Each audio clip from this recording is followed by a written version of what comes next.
Oke, berikut yang dilakukan pertama kali adalah melakukan setup terhadap aplikasi ini. Ini saya tutup dulu ya, agar semua menu di modul utama ini terlihat. Jadi yang pertama harus dilakukan adalah mengisi data perusahaan. Data perusahaan ini hanya diisikan tahunnya saja. Jadi kalau tahunnya 2023 ya diisi tahun 2023 dan jangan diisi tanggal. Jadi hanya tinggal diketik seperti biasa. Kemudian data perusahaan di sini yang penting adalah namanya, karena namanya akan dipakai sebagai judul di setiap laporan yang dihasilkan dari aplikasi ini. Untuk kolom legalitas, kemudian tabel rekening, ini opsional sebagai data. Kemudian data wajib pajak ini bisa diisi kalau memang ada keperluan untuk melampirkan lampiran pajak yang ada di aplikasi ini. Ada dua lampiran pajak, yaitu pajak UMKM dan pajak dengan form 8A. Ini form 8A ya. Jadi namanya akan muncul di atas. Kemudian yang UMKM, ini namanya akan muncul di sini. Ya. Jadi saya contohkan saja, misalnya namanya akuntan. Jadi kalau kita masuk ke form 8A, nama akuntan otomatis akan muncul di sini. Kemudian di form UMKM atau pajak final, nama akuntan akan muncul di sini.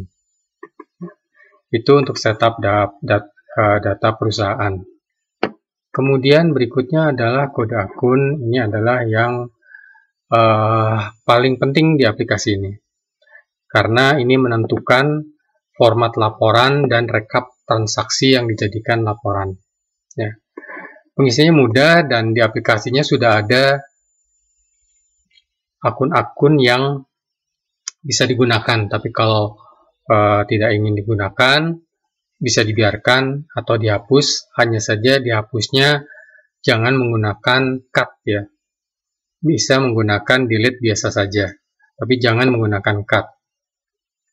Oke, pengisinya adalah sama seperti ini. Misalnya akunnya 1110 bisa seperti ini, atau mau formatnya ada gabungan dengan huruf atau angka. Jadi di sini semuanya bisa diakomodasi. Ya, hanya tinggal disesuaikan dengan akun yang digunakan oleh teman-teman semua. Kemudian di sini bisa diketikkan nama akunnya, misalnya kas kecil. Dan perhatikan di sini, khusus untuk kas ini hanya disediakan. Perhatikan di sini ada seperti kotak yang garisnya tebal. Jadi ini khusus untuk pengisian akun-akun yang masuk dalam kategori kas. Dibuat seperti ini karena untuk memudahkan dalam perhitungan laporan arus kas. Jadi seluruh akun yang di sini akan dianggap akun kas. Jadi kalau nanti ada penambahan, ini misalnya kurang, ini bisa di-insert di sini. Ya, sebelum di-insert, saya kasih tahu cara insertnya. Kita selanjutkan dulu. Kemudian ini saldo awal. Ya, saldo awal ini bisa diisi dari saldo awal itu adalah saldo per tanggal 31 Desember atau per tanggal 1 Januari pukul 00. Saldo awal ini meliputi saldo awal di neraca ya di atas, dan juga saldo awal di laba rugi bisa diisikan di sini. Ya. Jadi kalau diisikan saldo awal di sini, nanti saldo ini akan bisa dibandingkan terhadap, ya kalau neraca otomatis kan ada kebutuhan neraca awal, tapi kalau yang laba rugi itu kebutuhannya nanti untuk dibandingkan terhadap pencapaian tahun ini. Jadi saldo akhir di sini nanti akan muncul secara otomatis ya, berdasarkan rekap dari data transaksinya. Kemudian di sini ada anggaran tahun berjalan. Jadi bedanya saldo awal dan anggaran tahun berjalan, saldo awal itu adalah saldo awal tahun. Ya. Atau kalau laba rugi dari tahun kemarin rekapnya. Tapi kalau anggaran tahun berjalan itu berkaitan dengan proyeksi. Jadi proyeksinya untuk tahun ini tuh bagaimana? Nah, ini adalah sebagai pembanding nanti apakah tercapai ataukah tidak tercapai. Isinya sama, di neraca itu di atas ya, laba rugi di bawah. Perbandingan ini nanti bisa dilihat di rekap laporan year to date. Jadi kalau kita masuk ke laba rugi year to date ini. Nah, nanti akan kelihatan ini 2018 ini adalah yang tahun kemarin, 2019 adalah yang diproyeksikan atau dianggarkan. Di neraca juga bisa terlihat neraca year to date ya. Yang ada year to date hanya laba rugi dan neraca ya. Jadi bisa terlihat nih. Ini yang tahun kemarin atau sebenarnya saldo awal, ini proyeksinya ya. Oke, kembali lagi ke daftar kode akun. Kemudian lajur saldo. Lajur saldo itu adalah lajur untuk penjumlahan dari isian transaksinya. Jadi kan misalnya tadi ngisinya ada debit, ada kredit. Nah, itu dijumlahkannya ke kolom debit atau ke kolom kredit. Nah, di sini dipilihnya kalau misalnya kas, biasanya adalah masuknya penjumlahannya di kolom debit ya, kalau secara akuntansi. Dan ini sama juga di set. File contohnya ada untuk sebagai referensi ya. Ini hanya tinggal dipilih debit atau kredit. Kemudian untuk lajur laporan neraca dan laba rugi. Jadi kalau lajur saldo itu hanya menentukan debit dan kredit, kalau lajur laporan neraca dan laba rugi menentukan kategori besar dari masing-masing akunnya. Sebagai contoh, ya kas otomatis masuknya di aset. Piutang, aset juga. Kemudian pindah ke bawah. Ada liabilitas, maka utang masuk ke liabilitas. Kemudian kalau di sisi laba rugi, ini hanya ada pendapatan dan pengeluaran, uang keluar, uang masuk, dan uang keluar ya. Itu untuk lajur laporan neraca dan laba rugi. Ini adalah lajur laporan utamanya. Kemudian format laporan neraca ini fokusnya lebih ke neraca. Jadi kalau bagian ini adalah bagian besarnya, maka format laporan neraca ini bagian subkategorinya. Jadi sebagai contoh, kas masuknya aset, dan di aset ini masuknya di aset lancar. Tujuannya adalah untuk memindahkan atau memfilter. Jadi kalau kita masuk ke laporan neraca di formatnya ini, untuk memfilter, ke bagian laporan, mungkin ini, kita lihat yang ini ya. Untuk memfilter akun-akun ini, mana yang masuknya di bagian aset lancar, mana yang masuknya di bagian aset tetap. Ya. Itu dasarnya adalah dari pengisian kategori di format laporan neraca. Ya. Jadi kalau dilihat ini hanya neraca saja, karena di bagian bawah bisa terlihat di laba ruginya kosong. Ya. Satu hal yang perlu diperhatikan di format laporan neraca ini adalah khusus untuk laba tahun berjalan, jangan lupa untuk dipilih. Ya. Jadi kalau misalnya berbeda kodenya atau berbeda tempatnya, jangan lupa dipilih laba tahun berjalan agar angkanya bisa diambil di neraca dari saldo tahun berjalannya, dari laba tahun berjalannya. Ya. Oke.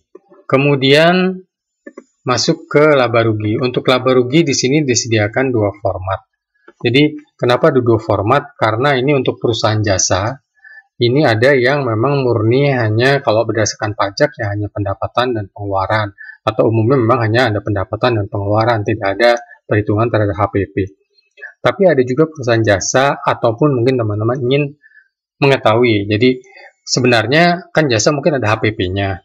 HPP-nya contoh, kalau misalnya usahanya jasa salon, yang tidak dagangnya ya, di mana ada penggunaan sampo, penggunaan bahan-bahan habis pakai lainnya, itu pengen dihitung tuh.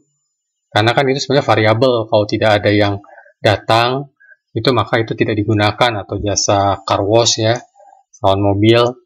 Jadi kalau tidak ada yang mobil yang cuci mobil, berarti airnya tidak terpakai, kemudian sabunnya tidak terpakai. Nah, jadi itu kalau ingin dibagi terhadap pendapatan pengeluaran ataupun pendapatan dengan adanya HPP. Jadi kalau dilihat di sini, ya, kita masuk ke bagian bawah, ke bagian laba rugi. Ini akan terlihat ya, bagian pengeluaran ini bisa di-set, ini hanya pengeluaran saja, ini harga pokok penjualan. Ya. Jadi hanya tinggal dipilih ya di sini. Hanya tinggal dipilih nanti namanya di sini. Ya. Nama ini berdasarkan data di tabel paling kanan. Ya. Jadi bisa dilihat di sini ada lajur laba rugi, ya, pendapatan, harga pokok ini berdasarkan data di sini. Ya. Kalau tadi neraca yang sebelumnya mengenai subkategori itu ada di sini. Ya, itu untuk panduan pemilihannya. Setelah itu, kalau misalnya teman-teman menggunakan aplikasi sistem akuntansi perusahaan jasa yang dilengkapi dengan modul analisa, itu teman-teman sama mesti mengelompokkan lagi akun-akun ini terhadap akun-akun yang diperlukan untuk analisanya. Karena di sini setelah subkategori ada lagi sub-subkategori. Sebagai contoh tadi kan subkategorinya aset lancar. Di sini dibagi lagi. Aset lancar itu ada kas dan rekening bank, ada piutang, ya. Karena itu nanti akan digunakan sebagai parameter-parameter terutama dalam analisa rasio. Ya, kalau dilihat di analisa rasio di sini, saya masukkan ke analisa rasio grafik, ya. Ini bisa dilihat, ini kan ada rumusnya sendiri nih. Tabel, tabel di sini, current ratio, cash ratio, itu ada perhitungannya sendiri berdasarkan sub-sub kategorinya tadi. Oke. Dan sama juga itu berdasarnya pilihannya adalah di akun yang ada di sebelah kanan ini, ya. Setelah itu ada lagi kategori akun pajak. Jadi kalau ada kebutuhan teman-teman melaporkan lampiran dengan form 8A, itu akunnya kan terbatas ya, akun pajak itu terbatas. Jadi kalau kita masuk ke form 8A di sini bisa dilihat akun-akunnya hanya ini. Tidak bisa kemudian dirubah penamaan akunnya menjadi yang lain. Jadi yang diperlukan adalah mengelompokkan akun-akun yang teman punya menjadi akun yang masuk kategori pajak. Di sini sudah ada contohnya, jadi nanti teman-teman bisa melihat aplikasi contohnya sebagai referensi untuk mengelompokkan akun-akun yang teman-teman punya. Kemudian kalau teman-teman menggunakan aplikasi yang dua laporan, jadi kan ada juga yang ada kebutuhan terhadap dua laporan, di mana laporan pertama untuk kebutuhan internal, kemudian laporan kedua untuk kebutuhan investor, atau untuk kebutuhan investor asing juga, jadi bahasanya bahasa Inggris bahasa Indonesia. Jadi bisa dibuat antara dua itu, bahasa Indonesia atau bahasa Inggris, ya. Dan di sini contohnya adalah yang bahasa Inggris. Jadi dengan dua akun ini teman-teman bisa mengelompokkan lagi. Akun-akun pertama adalah yang akun-akun utamanya yang sebelah kiri. Nah, ini termasuk akun keduanya bagaimana? Nah, akun keduanya dipilih di sini. Nah, pilihan ini adalah berdasarkan daftar kode akun 2. Ya, ini juga sama, tinggal diisi di sini nama akun 2-nya, ya. Dan perhatikan nama akun 2-nya di sini tidak ada ketentuan yang berbeda, ketentuan yang sama dengan akun utama, karena ini hanya berisinya menulis akun saja. Bebas, ya, di sini mengisinya, karena patokannya adalah yang akun di sini nanti akan sama grupnya dengan akun utamanya, hanya berbeda nama akunnya. Oke, kemudian di sini ada kontrol saldo. Jadi kalau teman-teman sudah melakukan setup dan kemudian melakukan pengisian, kontrol saldo ini akan cukup penting dalam melihat atau mengontrol bahwa akun-akun yang digunakan itu sudah diisi transaksinya sesuai metode akuntansi berpasangan, dan juga sudah di-set akun-akunnya di bagian arus kas dan ekuitas itu sesuai akun-akun yang memang ada kebutuhan transaksi kasnya, ya. Jadi bisa dilihat di sini, ini untuk yang saldo awal, ini akhir, ya, persisnya adalah seimbang. Di sini kemudian laba rugi bersih bisa dilihat, ini juga sesuai ya, laba rugi bersih dengan laporannya, hanya untuk ngecek saja.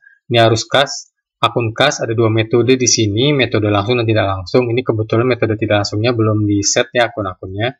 Sedangkan yang sudah di set adalah metode langsungnya dengan saldo akun kas yang rekap total dari saldo rekening. Kemudian ekuitas juga sama. Ya. Oke, itu untuk pengisian kode akun. Tapi pertanyaannya adalah di sini kan sudah disediakan cukup banyak baris ya. Bagaimana kalau barisnya itu kurang? Kalau barisnya itu kurang, bisa dilakukan insert, tapi caranya adalah copy insert. Dan kemudian harus merapikan nomor urut laporannya. Jadi sebagai contoh di sini misalnya ini saja nih, rekeningnya kurang nih yang paling sering. Kita bisa copy insert di sini. Ya. Jadi di copy dulu, misalnya kita mau mengcopy, kita butuh tambahan 3, di sini 3. Klik kanan, copy ya. Kita masukkan di sini insert copied cell. Oke, jadi sudah muncul di sini. Ini bisa dihapus dulu ya, agar mudah. Ya, di sini juga dihapus dulu untuk memastikan bahwa kodenya kosong. Ya, paling mudah sebenarnya copy insertnya adalah mengcopy yang kosong, jadi tidak ada isinya. Yang perlu dilakukan berikutnya adalah merapikan ini. Ya, jadi ini dirapikan dulu. Hanya dengan ngedrag ke bawah. Ya. Kenapa ini perlu dirapikan? Agar tidak terjadi dual nomor atau fungsi formula yang terputus. Ya. Ini bisa dilakukan untuk semua baris yang ada di kode akun ini. Ya, bisa dilakukan di semua tempat. Copy paste. Ya, copy insert. Ya, dan jangan lupa dirapikan di bagian nomor urut laporan. Jadi yang dirapikan ya hanya sesuai tempat yang tadi di insert, jadi nggak perlu sampai ke bawah. Ya, perhatikan ini ada rumusnya soalnya. Ya. Demikian juga di kode akun, kalau misalnya kurang bisa dengan copy insert yang tadi. Berikutnya adalah untuk pengisian data pelanggan. Ya. Data pelanggan ini diisikan kalau memang teman-teman ada kebutuhan untuk memonitor piutang. Jadi diisikan di sini ID pelanggannya, kemudian nama pelanggannya, dan piutang tahun sebelumnya jika ada. Kemudian kode akun piutang di sini bisa dipilih ya, sesuai dengan kode akun piutang yang dialokasikan untuk customer ini. Nanti nama akun akan muncul di sini. Kemudian sisa piutang ini akan dihitung secara otomatis. Akan dihitung secara otomatis berdasarkan transaksinya. Jadi piutangnya berapa, sudah dibayar berapa, ini adalah sisa piutangnya. Itu untuk daftar pelanggan, karena nanti bisa dilihat di laporan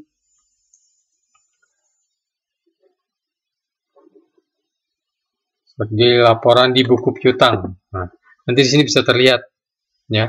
Di sini ada piutang sebelumnya 2 juta, kemudian ada nambah 5,7 ya. Ini 7,7. Nanti kita akan masuk ke bagian buku besar, tapi di sini untuk memperlihatkan bahwa pelanggan 1 dengan kode akun sekian punya hutang totalnya itu 7,7. Kalau kita kembali ke data pelanggan, ini 2 tambah 5,7 menjadi 7,7 karena belum ada pembayaran. Ya. Demikian juga untuk data supplier, ini sama, ditulis ya, utangnya, kemudian kode akunnya dipilih yang berkaitan dengan utangnya, kemudian utangnya akan direkap secara otomatis, ini 30-30 karena tidak ada utang tambahan. Data customer dan pelanggan tadi itu diisikan di jurnal umum ya, di bagian kanan. Nanti ada pilihan untuk supplier dan customer yang bisa dipilih. Oke, kemudian data cabang. Data cabang ini bagi teman-teman yang menggunakan aplikasi yang ada modul data cabangnya, bisa diisikan nama cabangnya di sini hingga 20 cabang. Jadi diisikannya biasa saja di sini ya. Ini tidak bisa ditambah ya cabangnya. Kenapa tidak bisa ditambah? Karena rekapnya itu hanya dibatasin maksimum hanya 20 cabang. Ya, jadi berbeda dengan kalau tadi tanya mungkin balik lagi, kalau pelanggan nama supplier bisa ditambah atau tidak gitu kan. Nah, pelanggan ini bisa ditambah ya. Bisa ditambah. Hanya jangan lupa copy insert tadi, sama dengan di kode akun copy insert. Ya, jangan insert ya, copy insert. Ya. Oke, kalau cabang tidak bisa ditambah. Berikutnya adalah invoice. Nah, invoice ini pada prinsipnya sama dengan pelanggan. Jadi satu pelanggan mungkin punya beberapa invoice dan teman-teman ingin memonitor invoice-nya. Nah, di sini ini sudah otomatis pada saat teman-teman nanti memilih invoice-nya dan kemudian memilih pelanggan yang terkait dengan invoice-nya, otomatis data pelanggannya akan muncul di sini. Ya, teman-teman hanya perlu masukkan tanggal jatuh temponya di sini agar nanti bisa terlihat, bisa dihitung. Jadi gini, tanggal jatuh tempo itu tujuannya dipakai untuk laporan invoice. Jadi kalau dari laporan invoice di sini, ini ada tanggal jatuh temponya dan nanti akan diurutkan berdasarkan tanggal-tanggal atau piutang-piutang masih belum dibayar. Ya, jadi laporannya rekap invoice yang belum dibayar. Kalau sudah dibayar, dia otomatis tidak akan muncul. Itu untuk yang data invoice. Demikian juga data purchase order, dan di sini disediakan hingga 1000 nomor. Kemudian untuk perusahaan jasa, ini disediakan modul tambahan untuk pengisian produk jasa jika teman-teman ingin memonitor total penjualan dari produk jasa itu selama pembukuan tahun berjalan. Ya, hanya tinggal diisi produk jasanya, unitnya apa, misalnya unitnya paket, tinggal diisikan saja di situ. Kemudian ini tahun sebelumnya bisa diisi ya, angka. Ini rekap tahun berjalan. Rekap ini adalah berdasarkan data transaksi di jurnal umum. Nanti di sini ada kolom produk jasa. Nah ini, ya kalau diisikan misalnya jasa 1, otomatis akan muncul penjualannya. Itu semua yang berkaitan dengan setup, dan pada prinsipnya kalau setup ini sudah dilakukan, maka 1, aplikasinya siap digunakan. Kedua, laporan khusus laba rugi dan neraca itu sudah siap untuk dilihat karena akan rekap otomatis, tapi arus kas dan ekuitas itu harus di-set tersendiri. Ya. Jadi yang siap adalah laba rugi dan neraca. Ini sama dengan kalau kita neraca saldo otomatis dia akan menghasilkan laporan laba rugi dan neraca karena sudah ada jalurnya sendiri. Tapi kalau arus kas dan ekuitas itu harus dihitung sendiri sehingga perlu di-set berikutnya. Nah, cuma teman-teman bisa melanjutkan dulu kalau misalnya teman-teman belum ingin arus kas nanti sajalah, ngesetnya nanti sajalah, bisa langsung mengisi jurnal dan melihat laporan laba rugi dan neracanya. Ya. Itu untuk setup aplikasi sistem akuntansi perusahaan jasa.